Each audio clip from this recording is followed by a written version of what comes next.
Hello everyone and welcome to the channel. इस video में the story of Ali Cogia का final part करते हैं। तो before starting this summary of how much we have learn. तो first part में हमने देखा कि अली कोजिया ने अपने एक जार में ढेर ऑलिव्स और ऑलिव्स के नीचे 1000 गोल्ड कॉइन छिपा के रखे थे, और क्योंकि उसे मक्का जाना था इसलिए उसने इस पॉट को अपने एक दोस्त एक मर्चेंट के पास हिफाजत से रख दिया था। लेकिन 7 साल बाद जब वो वापस आता है और उस जार को लेता है तो उसे मालूम चलता है कि उसके अंदर तो वो 1000 गोल्ड कॉइन्स है ही नहीं। अब इसके लिए वो एक ट्रायल के लिए भी अपील करता है, but as he had no proof तो उसके केस को डिसमिस कर दिया गया। Let's see what happen after it. So this is page number 115। हम लोग स्टार्ट करें दिस लाइन से, the same evening. Okay, that same evening the caliph, according to his custom, walked through the city accompanied by one of his officers. उसी शाम की बात है। तो उस शाम का मतलब ये है कि जब अली कोजिया का केस डिसमिस हो गया था तब अली कोजिया ने बगदाद के कलिफ को एक एप्लीकेशन भेजा था कि मेरे केस को फिर से देखा जाए। तो खलीफ जो है वो उसी इवनिंग उसके ट्रायल के लिए उसने अप्लाई जब किया था तो आंसर किया कि फॉलोइंग डे यानी नेक्स्ट डे उसकी अपील को केस में बदला जाएगा और खलीफ खुद उस चीज़ को देखेंगे कि आखिर ये केस है क्या। सो दैट इवनिंग की बात की गई है कि जब वो ट्रायल होने वाला है। सो खलीफ जो है हमेशा की तरह, custom means as he had a habit of, तो वो अपने कुछ ऑफिसर्स के साथ वॉक पे शाम को निकले हुए थे। Both were in disguise to avoid recognition. खलीफ और उसके जो अटेंडेंट जिसके साथ भी जिस ऑफिसर के साथ वो निकले थे दोनों ही डिस्गाइज यानी भेष बदले हुए थे ताकि लोग उन्हें पहचान ना सके। As they were walking, they heard the sound of voices coming from the courtyard of a house. जब वो चल रहे थे तो उनको एक घर के पीछे से कुछ आवाजें आ रही थी। They stopped to listen and found that some boys were enacting a court scene. और उन्होंने क्या देखा कि वहाँ पे कुछ बच्चे जो हैं वो कोर्ट सीन का खेल खेल रहे थे, रोल प्ले कर रहे थे। Let me try the case of Ali Kojia and the merchant who is accused of stealing the gold, one of the boys said.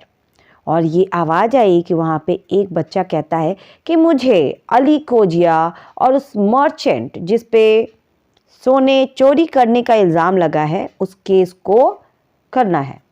The other boys agreed, for they had all heard of Ali Kojia and his case against the merchant. और बाकी जितने बच्चे और साथ में जो boys थे वो भी इस बात को अग्री करते हैं और हाँ वो सब इस गेम को खेलने के लिए तैयार हो जाते हैं क्योंकि अली कोजिया और उस मर्चेंट के बारे में सबने ही सुन रखा था। The first boy took the part of the judge, seating himself with great dignity upon a stone bench.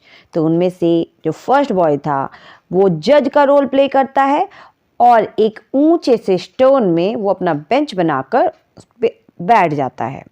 Another took the part of Ali Kojia and still another of the merchant.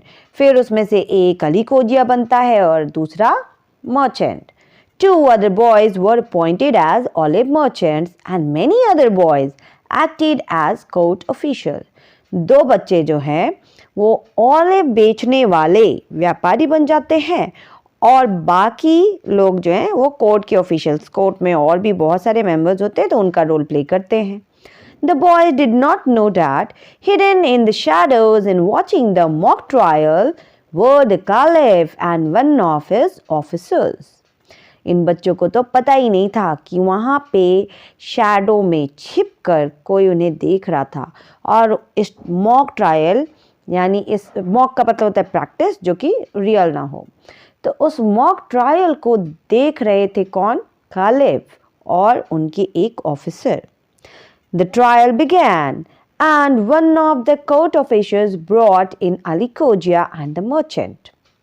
Ali Kojia came forward and after saluting the boy judge stated his complaint. अब इस trial की बात की जा रही है बच्चों के सीन में। उनमें से जो बच्चा एक ऑफिसर बना था वो अली खोजिया और मर्चेंट को सामने लेकर आता है, और अली खोजिया आगे आता है, वो बॉय जज को सल्यूट करता है और अपना कंप्लेन बताता है कि उसकी शिकायत क्या है। द जज then turn to the merchant and asked him what he had to say. फिर जो जज बना पड़ा था वो मर्चेंट से पूछता है कि तुम्हें क्या इस कंप्लेंट के अगेंस्ट में कुछ कहना है, अपने बचाव में कुछ कहना है। तब वो कहता है Ali Khojia is telling a lie your honour, और वो जज से कहता है कि अली खोजिया झूठ बोल रहा है। The merchant said he himself had told me that the jar contained olives, and now he claims that it contained gold too. The jar was never disturbed in his absence, and he himself found it just as he had left it. Merchant अपनी बातों को आगे बढ़ाते हुए कहता है कि जब अली ने मुझे ये दिया था तो उसने कहा था इस जार में सिर्फ ऑलिव्स है, और अब ये कह रहा है कि इसके अंदर गोल्ड भी थे, और जार को इतने दिनों में उसके एब्सेंस में बिल्कुल भी डिस्टर्ब नहीं किया गया, यानी कि उसे टच भी नहीं किया गया। हाँ, इसने जिस तरह से जार को रखा था वैसा ही पाया। Let the jar be produced in court, the boy judge said.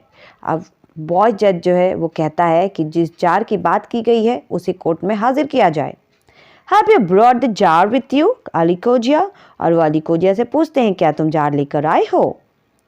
Here it is, Your Honor, Ali Khojia said, picking up a jar. The jar was shown to the merchant also, who opened the jar and examined it carefully and declared that it was the same jar. तो अली खोजिया उस jar को जज के सामने रखता है और फिर दिखाता है, उस मर्चेंट को भी बताता है उसे खोलकर। तो मर्चेंट भी उसे अच्छे से एग्जामिन करता है, यानी देख परख लेता है, और फिर कहता है कि हाँ हाँ ये तो वही जार है। यानी अली खोजिया और मर्चेंट दोनों ने मान लिया कि ये सेम जार है जिसके बारे में बात हो रही है। Give me the jar, the boy जज ऑर्डर्ड। अब बॉय जज जो है वो कहता है कि जार मुझे दिया जाए। I want to see what is inside. वो उसके अंदर क्या है उसे देखना चाहते थे। द बॉय जज then picked out an olive from the jar and put it in his mouth. तो जज ने उसमें से एक ऑलिव उठाया और अपने मुंह में डाला, यानी चखने की कोशिश की। Ah, these are very fine olives, he declared. ये कहते हैं कि ऑलिव तो बहुत ही अच्छे हैं।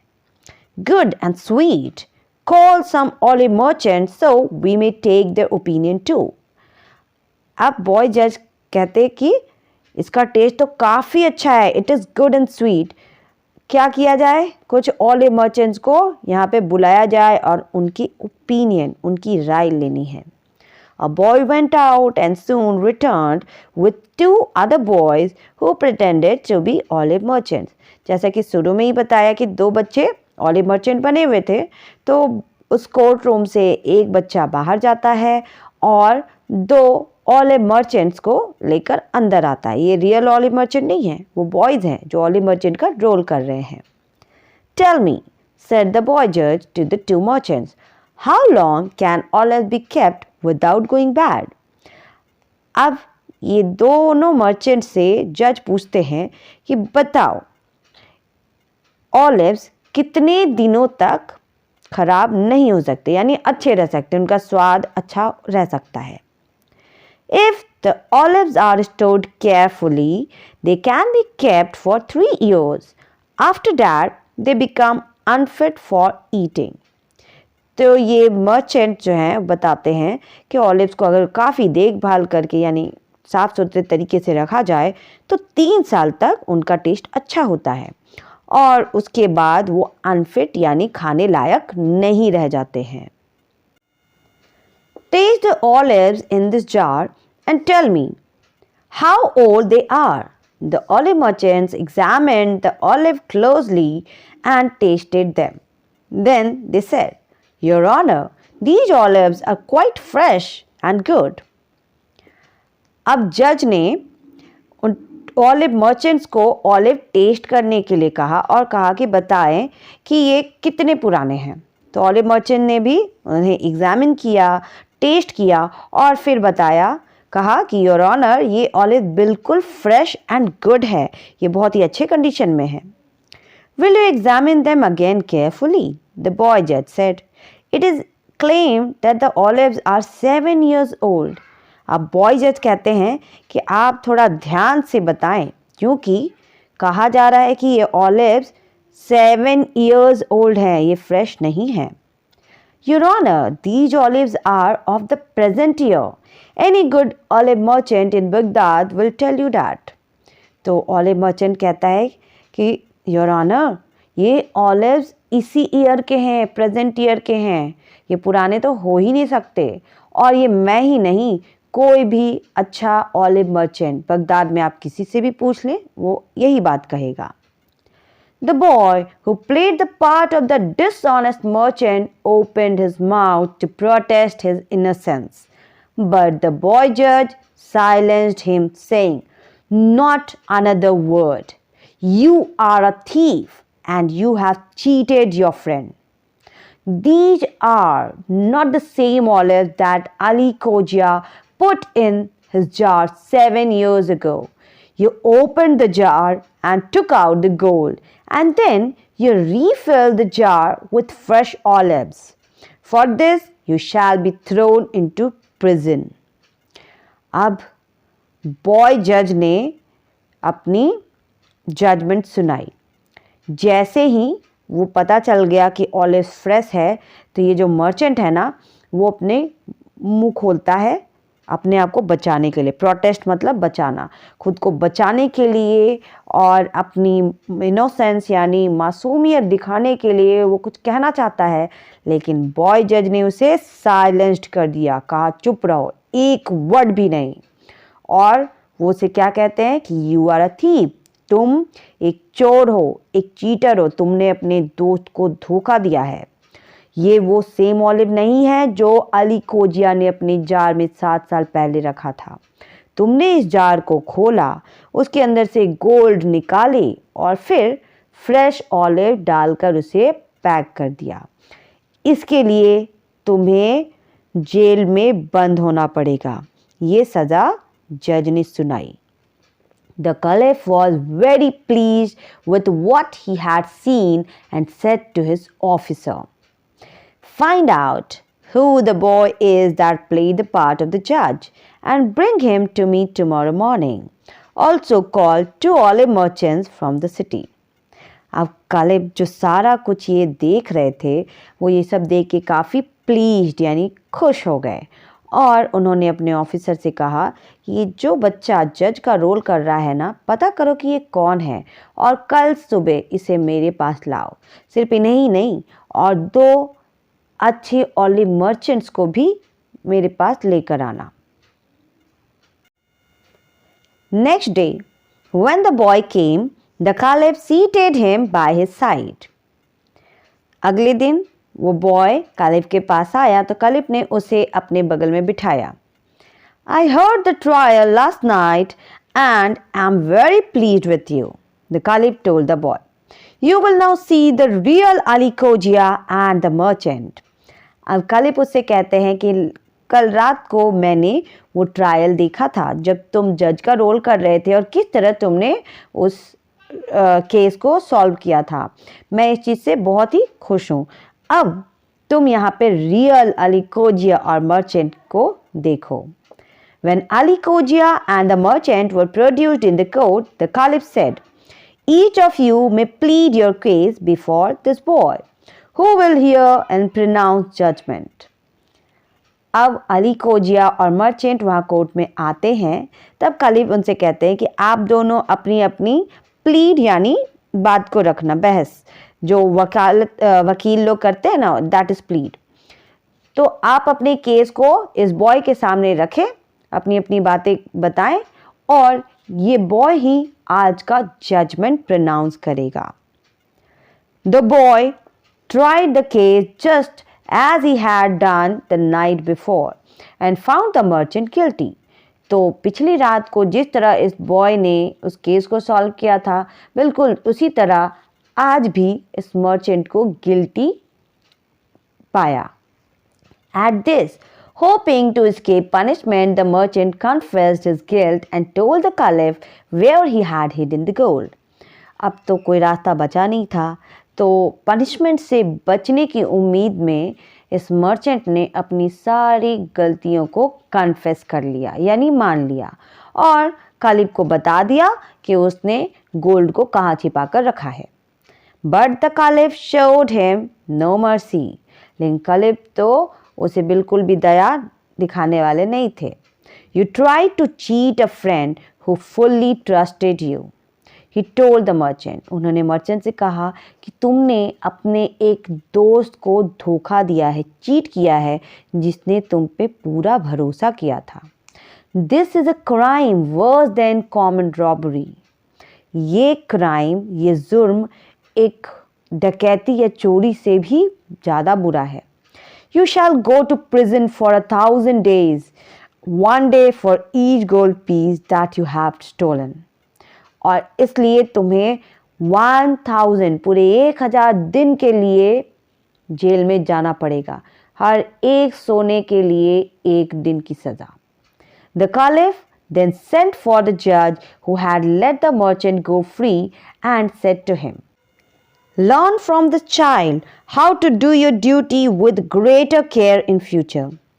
As for the boy, the caliph praised him again for his wisdom and sent him home to his mother with 100 pieces of gold. अब मर्चेंट को तो सज़ा मिल गई। उसके बाद कालिफ ने उस जज को बुलवाया जिसने मर्चेंट को फ्री कर दिया था, यानी कालिफ से पहले जिसके पास एक केस गया था और जिस जज ने कहा था कि मर्चेंट बेकसूर है, उसे बुलवाया और उससे कहा लर्न फ्रॉम दिस चाइल्ड, इस छोटे से बच्चे से सीखो कि अपनी ड्यूटी को कितने केयरफुली किया जाता है और आगे भविष्य में उसे और ध्यान से जजमेंट करना।